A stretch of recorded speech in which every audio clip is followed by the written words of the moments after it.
চারটি রসগোল্লা খেতে দিয়েছে, জানে তো বাবার সুগার আছে, রসগোল্লা খাবে না, ঠিকঠাক চারটে ফেরত দেবে, অবগত অবস্থায় চারটে ফেরত দেবে।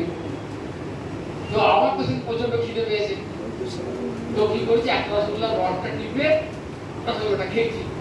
আর বাচ্চা ছেলে ওগুলো দাঁড়িয়ে ছিল, ছুটতে মাকে কি বলছে, মা দাও তোমার ভাগে রসগোল্লাটা খেয়ে নিই। তখন আমি ভাবলাম কি বাবা, কার ভাগে রসগোল্লাটা খেলাম, শোনো কার ভাগেরটা খেয়েছি, তুমি মার ভাগেরটা খেয়েছো। কেননা বাড়িতে চারজন, স্বামী স্ত্রী, একটা ছেলে একটা মেয়ে, চারজনে প্রধান খাবো বলে চারটে রসগোল্লা ভোগ লাগিয়েছে, চারটে ইনট্যাক্ট ফেরত আসবে, চারজনে খাবে। আমি তো একটা খেয়ে নিয়েছি, আর কার ভাগেরটা খেয়েছি সেইটা নিয়ে বিরাট সমস্যা লেগে গেছে। আমি আগে জানলে তো খেতাম না। আমার ভগবান কি করে, যে ভোগ যেমন দেওয়া হয় তেমন রেখে দেয়, ওই জন্য খায় না।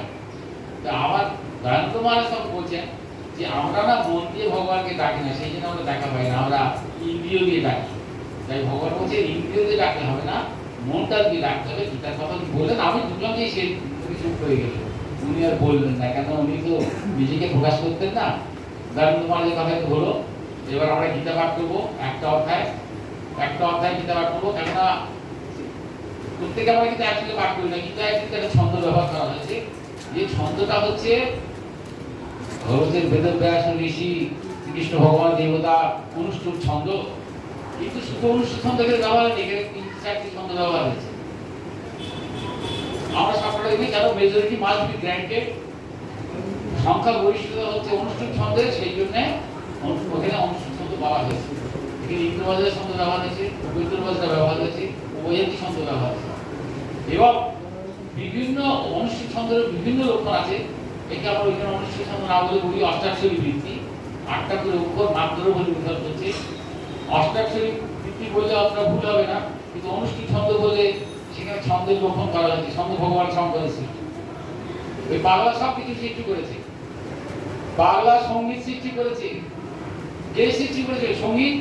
আমার বাংলা ভগবান, ভগবান শঙ্কর। এই মন্দিরে বসে আছি, সোনার কাশি কেন্দ্র করি শ্মশানে বৈঠক খান, সৃষ্টি করেছে সঙ্গীত। একদিন বসে বসে সঙ্গীত সৃষ্টি করলে তার নাম দিলেন ভৈরব রাগ। যারা গান জানেন তারা বুঝতে পারবেন, সেখানে দিয়েছে দিয়ে আর থা কোমল করে ভৈরব রাগ সৃষ্টি করে সকালবেলা গাওয়া হয় ভৈরব।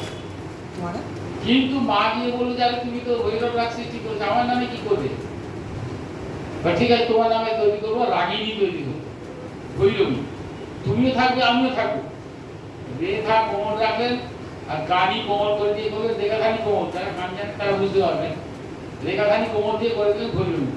বৈশিষ্ট্য থাকবে যে ভৈরব সকালবেলা গাওয়া হবে, ভৈরবী রাত্রেও গাওয়া যেতে পারে, সকালবেলা, সন্ধ্যেবেলা, দুপুরবেলা যখনই সব গাওয়া যাবে। ভগবান শঙ্কর সৃষ্টি করলেন, তাল উনি সৃষ্টি করলেন, ছন্দ তাল থেকে হচ্ছে কোন ছন্দে পাঠ হবে, একটা ছন্দের মধ্যে পাঠ হবে।